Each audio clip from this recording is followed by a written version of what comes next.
Customer pain. What is a customer pain matrix?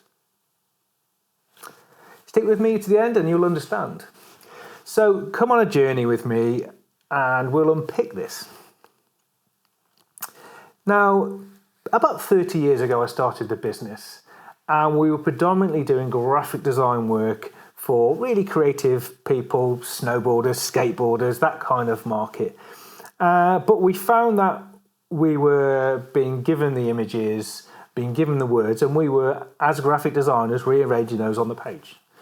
There was some kind of flexibility in the creativity, but we weren't doing much more than that. As we grew as a business and our clients grew and the areas we were working in expanded, we started to notice that we were dealing with customers in a different way.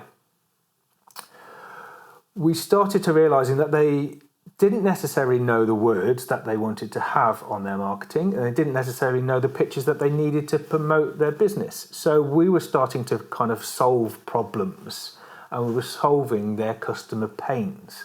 And that's when we evolved into a marketing agency, brought new people in, more experience and knowledge, and became the marketing agency that we are now.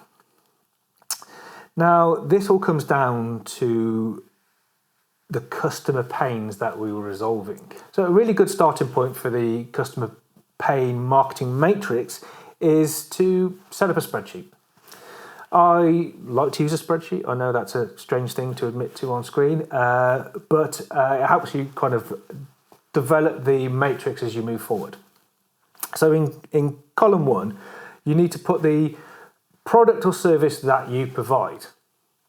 Now, there might be lots of service, there might be lots of products, I don't know, but either way, add them into that initial column. You might have both within the offering that you offer as a company. Now, I'm going to use an example here throughout this. We're working with a security company, and we went through this process with them recently to establish their customer pain matrix. Now, in their column, they're a security company, so that we had man guarding, emergency alarm response, concierge service, and a whole pile of other things. So that filled out column 1. Now, column 2 next to it, this is the solution that product provides. Now, if you then go next to each one of your service and products and put what solution is, what the solution it provides, what it does for the customer. Now, in the example I'm using here for man guarding, for example, it provides personnel at a location to protect a property or a asset or personnel, for example. So, having got those two columns set up, now move on to column 3. Now, this is the interesting one. You've got to drill down into what the customer pain is that resolves. So, if we expand on the emergency alarm response aspect for the example, so the customer pain, it might be, well, if we haven't got this solution, if we haven't employed anybody to provide emergency alarm response, what happens when the alarm goes off? I've got to get out of my pyjamas, get in the car, drive to the property, unlock the property, check the property over, relock it up, go back home.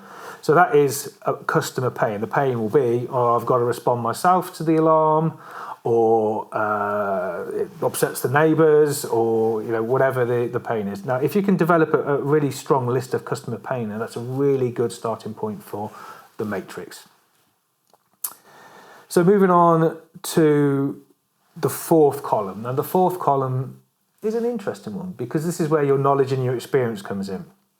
This is where we want to add the knowledge that the customer doesn't have. So what the customer doesn't know about the product that you're offering, the solution that you're providing, and the pain that you're resolving. So if I keep the example moving forward, so emergency alarm, for example. Imagine this.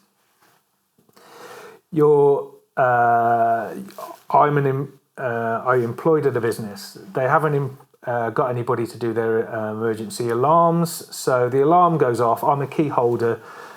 My telephone is rung by the next door neighbour saying, your alarm's gone off, will you please come and turn it off? And I get it at my pyjamas again, get in the car, drive to the property, unlock the property, and as I unlock the property, I disturb somebody who's burgling the property. They bang me on the back of the head with a metal pipe, and I now are in the situation where I can't work for the next 6 months because I'm injured, so I sue the company that I've been working for. So the bit that the customer doesn't know, that owns that business, is that they're not protected from potential litigation risk if they don't have a solution for the emergency alarm. So that is a really valuable knowledge. I hadn't even considered it. I've given my keys to the office to my employees, so what would have happened if they come out and there was a problem? So if you can generate a list there of the issues that could happen if you don't have the product or service that you're providing. So other customer pains might relate to the existing supplier that is providing the solution or product that you're actually promoting here. Now, the example being the emergency alarm response example, the current supplier might take too long to respond. The current supplier might not really have an adequate backup plan if there is an issue. The existing supplier might be too far away from the location, and therefore it's taking them too long to respond to the alarm. The solution they provide is they are in close location to be able to respond quick enough. They have an adequate solution for their backup. They have a whole wide range of team that can respond if there is an issue. So once you've gone through the process of filling these columns, you've got a real strong matrix of information there, and it becomes a very good basis for all of your marketing campaigns. Being able to focus on the pain of the customer and then provide the solution or service that you have that solves that problem, educating them as to what problems that they didn't know they had in advance, and then educating them as to the solution that you have to provide that solves that problem, is a real strong framework for any marketing campaign. If you've added layers to those answers, then you have multiple ways of educating and multiple campaigns built around each of those frameworks.